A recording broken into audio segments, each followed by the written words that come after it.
Bonjour, je suis Cécile, je suis une institutrice maternelle de formation formée en Belgique. Je suis également éducatrice Montessori 3-6 ans. Je travaille actuellement dans une école Montessori ici en Bretagne. Et avant, à Bruxelles, j'ai travaillé en zone prioritaire. Et actuellement, je porte le projet de l'écolo-graine de la SCOP. Bonjour, moi c'est Céline, je suis une éducatrice 6-10 ans et Montessori et je porte également le projet de la SCOP, l'écolo-graine. J'ai 14 ans d'expérience dans l'éducation, j'ai été animatrice BAFA en accueil de loisirs et je suis devenue également travailleur social auprès de différents publics. Puis j'ai eu un parcours dans l'éducation nationale en tant qu'enseignante. Mais aujourd'hui, je suis dans une école fantastique Montessori en Bretagne. Alors ce projet qui m'est venu au fil des années, avec mes lectures en sciences de l'éducation pour la recherche, mais aussi avec le vécu du terrain.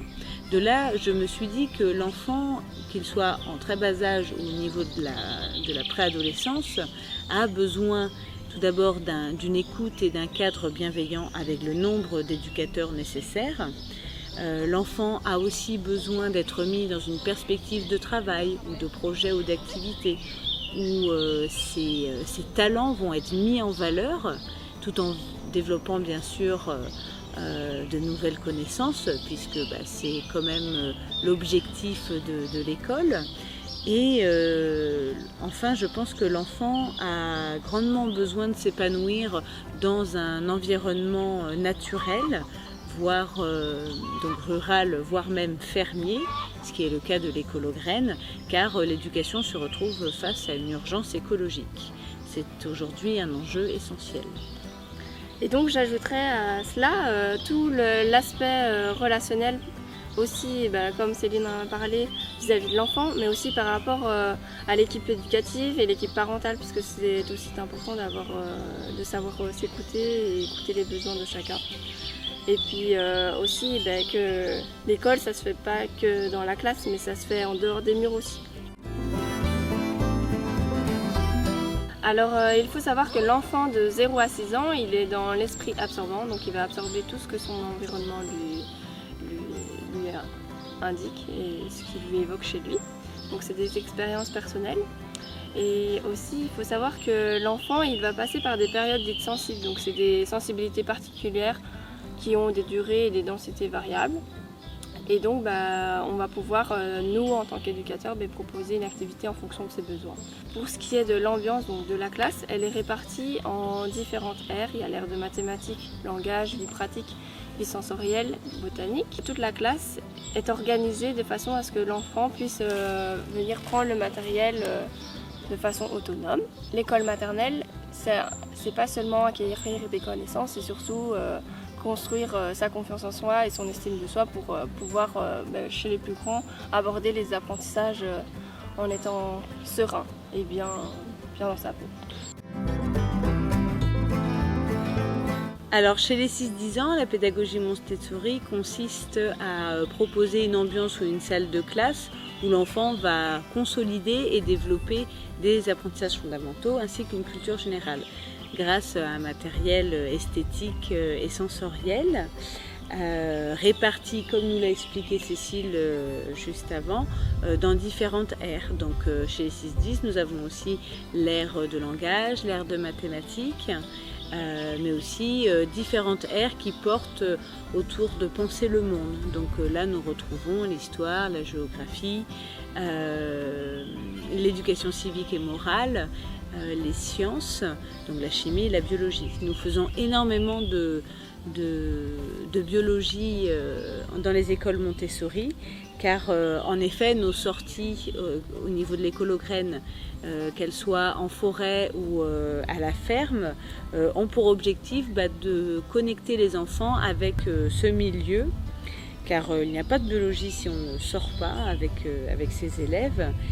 Donc on met les enfants en situation de rencontre avec une chèvre, une plante ou un type de sol ou un paysage en vue de pouvoir oraliser tous les éléments naturels qui nous entourent.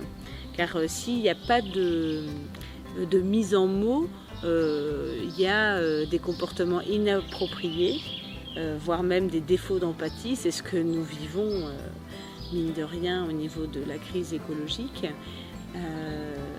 Alors qu'au contraire, il faut cultiver chez les enfants un sentiment de gratitude vis-à-vis de la nature. Ça, c'est un des objectifs premiers de l'écolo-graine. Eh bien, la pédagogie Freinet est présente également dans l'écolo-graine car nous estimons qu'il y a des liens étroits avec celle de Maria Montessori.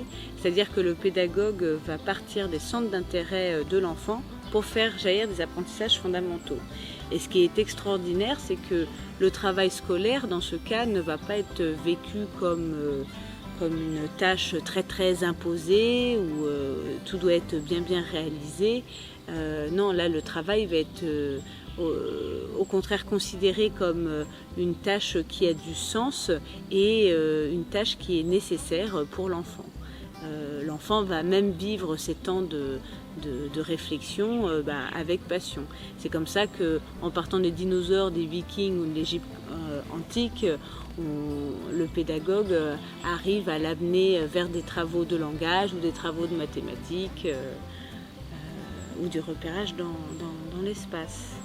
Et également, en pédagogie Freinet, on retrouve aussi les sorties, les fameuses promenades d'histoire, de mathématiques ou de géographie, pour permettre, là encore, à l'enfant de bien connaître son territoire. Pour moi, le rôle d'éducateur, c'est principalement le fait de savoir observer pour pouvoir proposer à l'enfant et l'inviter vers ce dont il a besoin en fonction de ses périodes sensibles. Parce qu'on sait que chaque enfant est différent, donc il faut vraiment différencier les apprentissages. Moi, je vois mon rôle d'éducatrice à l'écolo-graine. Je rejoins Cécile sur cette idée que les enfants sont tous très différents et qu'il faut pour cela bien connaître son public. C'est une des premières choses à savoir et à appliquer. Donc bien connaître chaque enfant que l'on accueille pour justement pouvoir lui proposer des projets d'apprentissage personnalisés, des choses qui vont beaucoup l'animer. La pédagogie Montessori et Freinet, ainsi que les écoles à taille humaine où la nature est accessible, peut être une solution et répondre aux besoins éducatifs actuels. C'est-à-dire le développement des éco-citoyens dont le monde a besoin dès aujourd'hui, mais aussi demain. Merci à vous. Merci.